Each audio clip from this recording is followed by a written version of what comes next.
안녕하세요. 사기꾼 같은 남편하고 이혼한 30대 여성입니다. 남편과는 같이 일하던 직장 동료의 소개로 만났습니다. 남편은 요식업에 종사하는 사람이었고, 저는 중소기업에 다니는 평범한 회사원이었어요.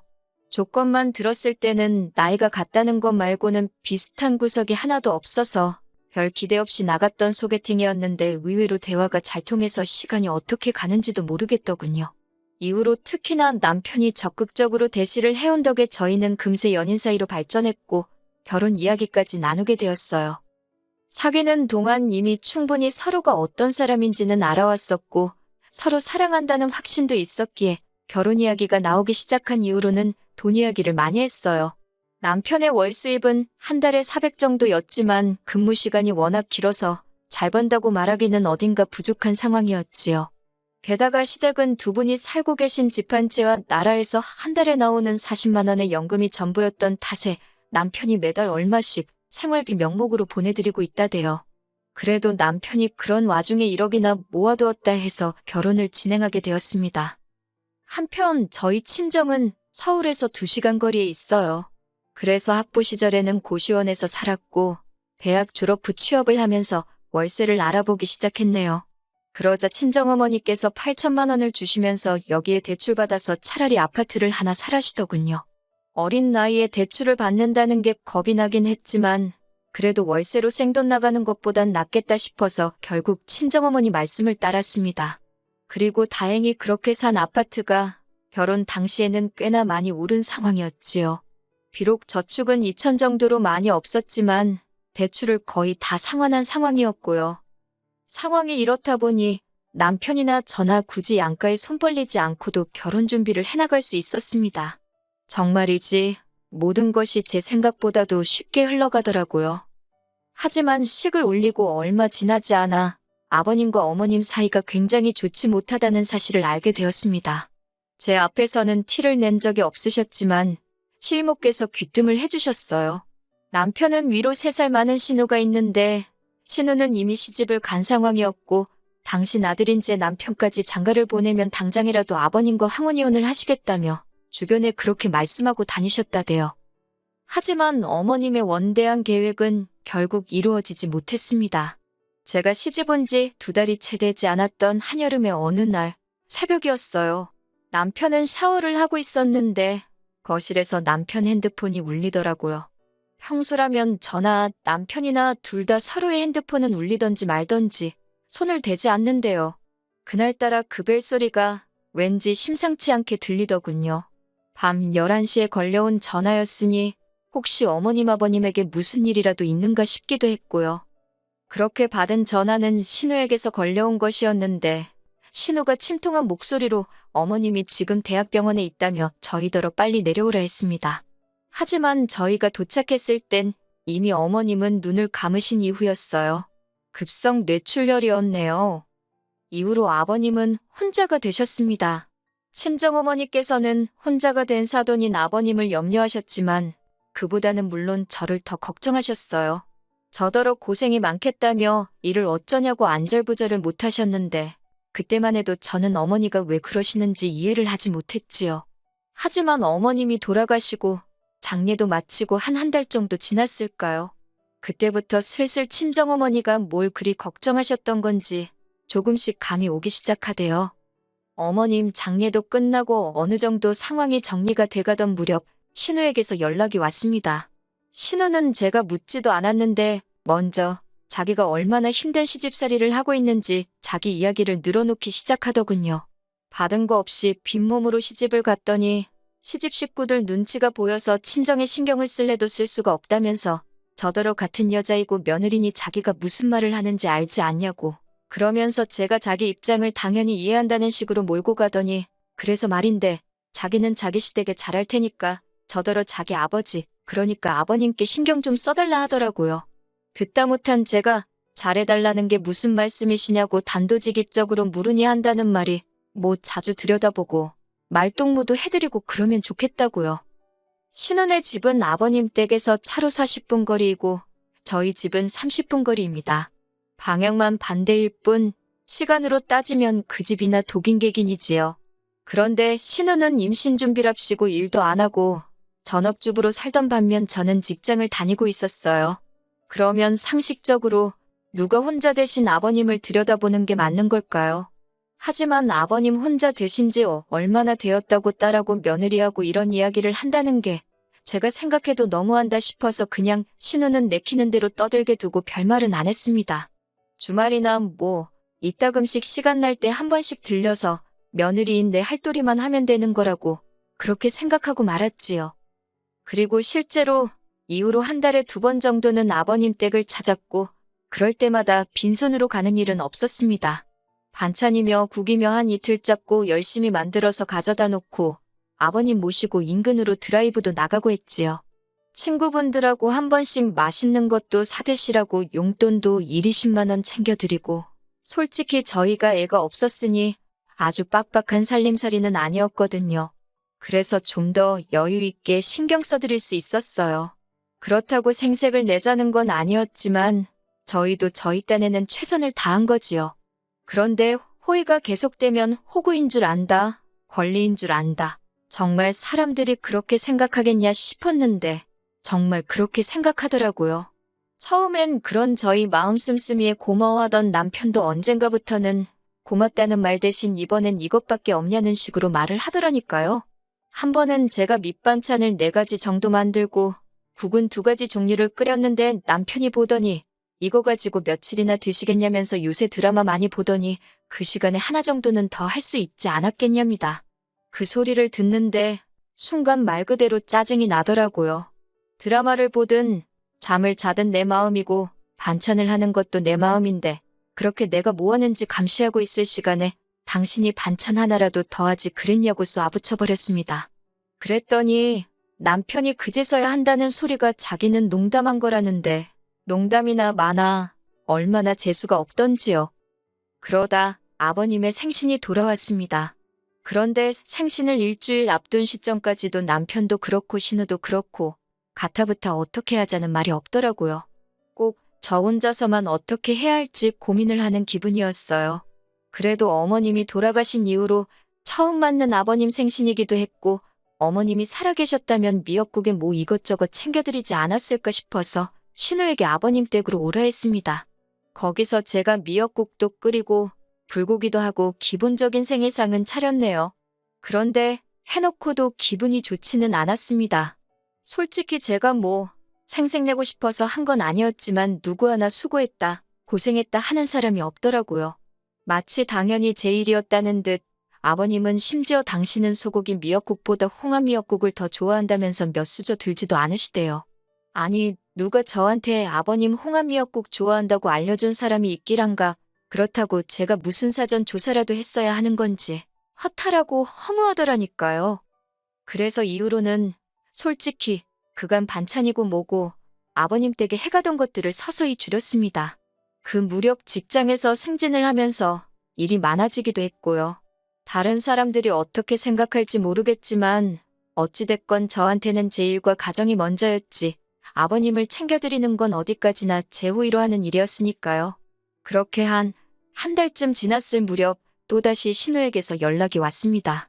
자기가 엊그제 아버님 댁에 다녀왔는데 냉장고도 텅텅 비어있고 빨래도 쌓여있고 청소도 하나도 안 되어 있더라면서 그래서 자기가 그거 다 해놓고 나오느라 죽는 줄 알았다고 어찌나 앓는 소리를 하던지요. 그런 신우에게 저는 그러셨나고 고생 많이 하셨다 했습니다.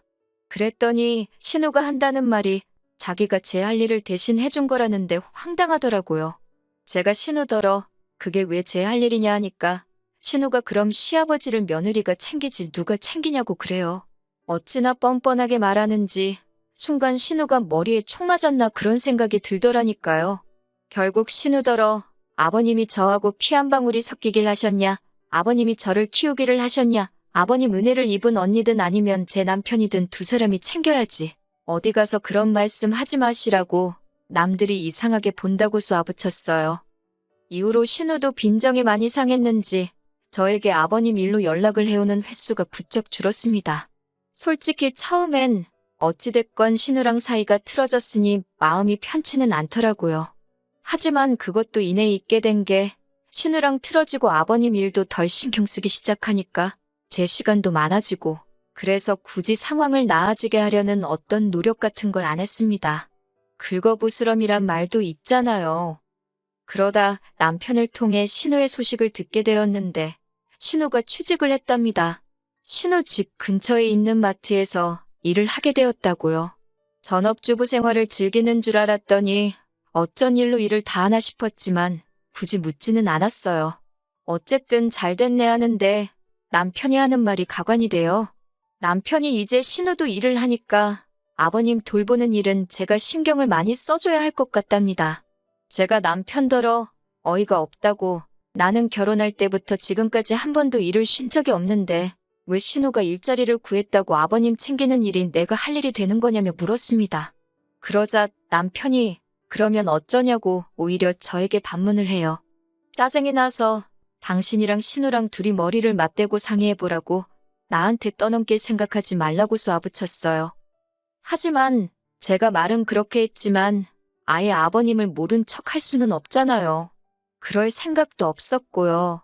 그래서 예전처럼 한 달에 두세 번은 남편과 함께 때로는 혼자서 아버님을 찾았습니다. 하지만 역시나 저희 아버님 한 번을 고맙다 소리를 안 하시대요. 그래도 그냥 제 마음 편하자고 하는 일이다 생각하고 타박안 하시는 게 어디냐 무뚝뚝한 양반이시다 그렇게 생각하고 말았습니다.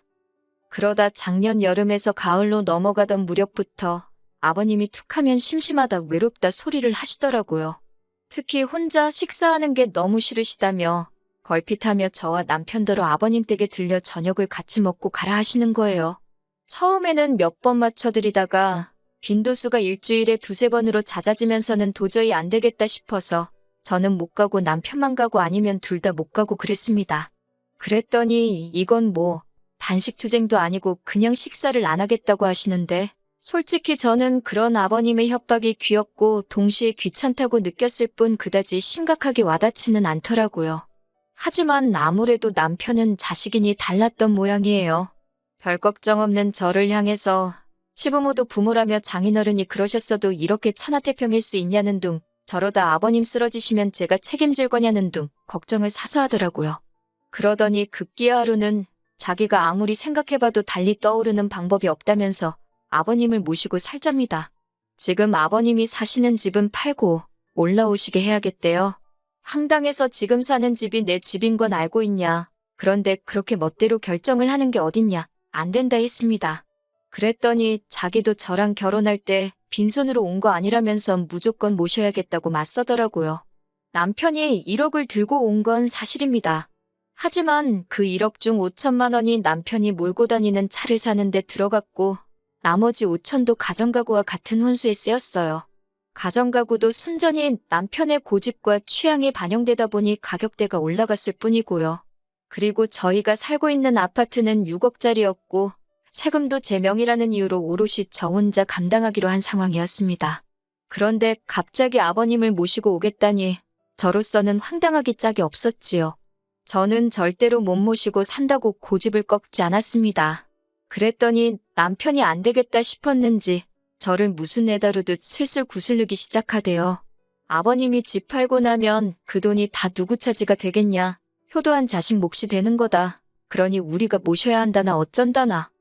남편이 하도 간곡히 부탁하고 저도 마음이 편치 않아 이리저리 생각도 하고 계산도 하고 그러다 일단 아버님 집의 시세라도 알아봐야겠다 싶어서 부동산에 가서 물으니 시장이 안 좋아서 많이 받아야 2억이나 받겠다 하대요. 그러면서 공인중개사가 지나가는 말처럼 등기부등본을 한번 확인해보라길래 말대로 했습니다. 그랬더니 세상에 대출이 1억이 넘게 걸려있더라고요. 어이가 없어서 저는 그날 밤 남편더러 대출부터 시작해서 제가 알게 된 사실들을 이야기했습니다. 그런데 남편 반응이 생각보다 뜨뜻미지근한 게 마치 알고 있던 사람 같더라고요. 그러더니 순간 뭔가 제 뒤통수를 강하게 후려치는 느낌이 들었고 제가 남편에게 아버님이 받으신 대출이 혹시 당신이 결혼할 때 모았다며 들고 온 돈이냐 물었습니다. 그랬더니 남편이 아니라고 부정을 안 하더라고요. 그리고 얼마간의 시간이 흘렀을까요? 남편이 난데없이 미안하다 하더니 그래도 1억 전부는 아니고 3천은 자기가 모은 돈이 맞답니다. 황당하고 기가 차서 뭐라고 대꾸해야 할지도 모르겠더군요. 그런 저를 향해 남편이 한다는 말이 이제 저도 자기가 왜 아버님을 모시고 살자 하는지 좀 이해가 되지 않냐면서 우리가 결혼할 때 받은 것도 있으니 우리가 쓴 돈 갚는다 생각하고 모시고 살잡니다. 그놈의 우리가 소리를 얼마나 해대던지 화가 머리끝까지 난 제가 우리가 소리 한 번만 더 하면 입을 찢어놓겠다 했어요. 그리고 우리는 무슨 우리 개풀 뜯어먹는 소리 하지 말라고 애시당초 당신이 모아둔 돈이 3천밖에 없다 했으면 결혼을 좀 미루더라도 기다렸을 거라고 나한테 거짓말 친 것도 부족해서 책임은 같이 지자니 무슨 사람이 일이 뻔뻔하냐고 따지고 들었습니다. 이후로 남편은 저를 너무 사랑해서 그랬다. 놓칠까봐 무서웠다. 온갖 가머니설로 제 마음을 돌려놓으려고 하더라고요. 하지만 생각할수록 남편이 괘씸하고 그렇다고 혼자 지내실 아버님을 모른 척 하자니 제 마음이 너무 불편해서 말 그대로 이 꼴 저 꼴 안 보고 지내는 게 최선이겠다 싶더라고요. 그래서 남편에게 헤어지자 했습니다. 겨우 2년 살고 이렇게 끝을 볼 줄 알았다면 처음부터 시작도 하지 않았을 거라는 원망을 퍼붓고는 끝내자 했어요. 남편은 아버님 모시고 살자 소리는 다시 안 하겠다며 자기의 진심을 알아달라고 말 그대로 제 바짓가랑이를 잡고 늘어졌지만 제가 제 성격에 끌려다니게 될 걸 너무 잘 알았기에 냉정하게 뿌리쳤네요. 결국 남편은 제 집에서 나갔고 위자료는 따로 오가지 않았습니다. 가져온 1억에서 남편 차값과 결혼식 비용 그리고 남편이 우겨서 산 가정가구 등을 제외하고 나니 한 1,000만 원 정도 남더라고요. 신우가 그 1,000만 원은 돌려달라고 민사를 꺼내 어쩌네 하길래 걸라 했습니다. 이 부분은 앞으로 어떻게 될지 모르겠는데 적어도 저도 당하고만 있지는 않겠다는 생각이에요. 그렇게 헤어진 지 이제 막 2달이 되어가네요. 시간은 참 빨리 흘러가고 사람 마음도 금세 무뎌져 가지요. 남편의 행복을 빌어줄 정도로 제가 대인배는 못 되지만 적어도 아버님만큼은 어디 아프지 마시고 남은 여생 외롭지 않게 지내다 가셨으면 좋겠습니다.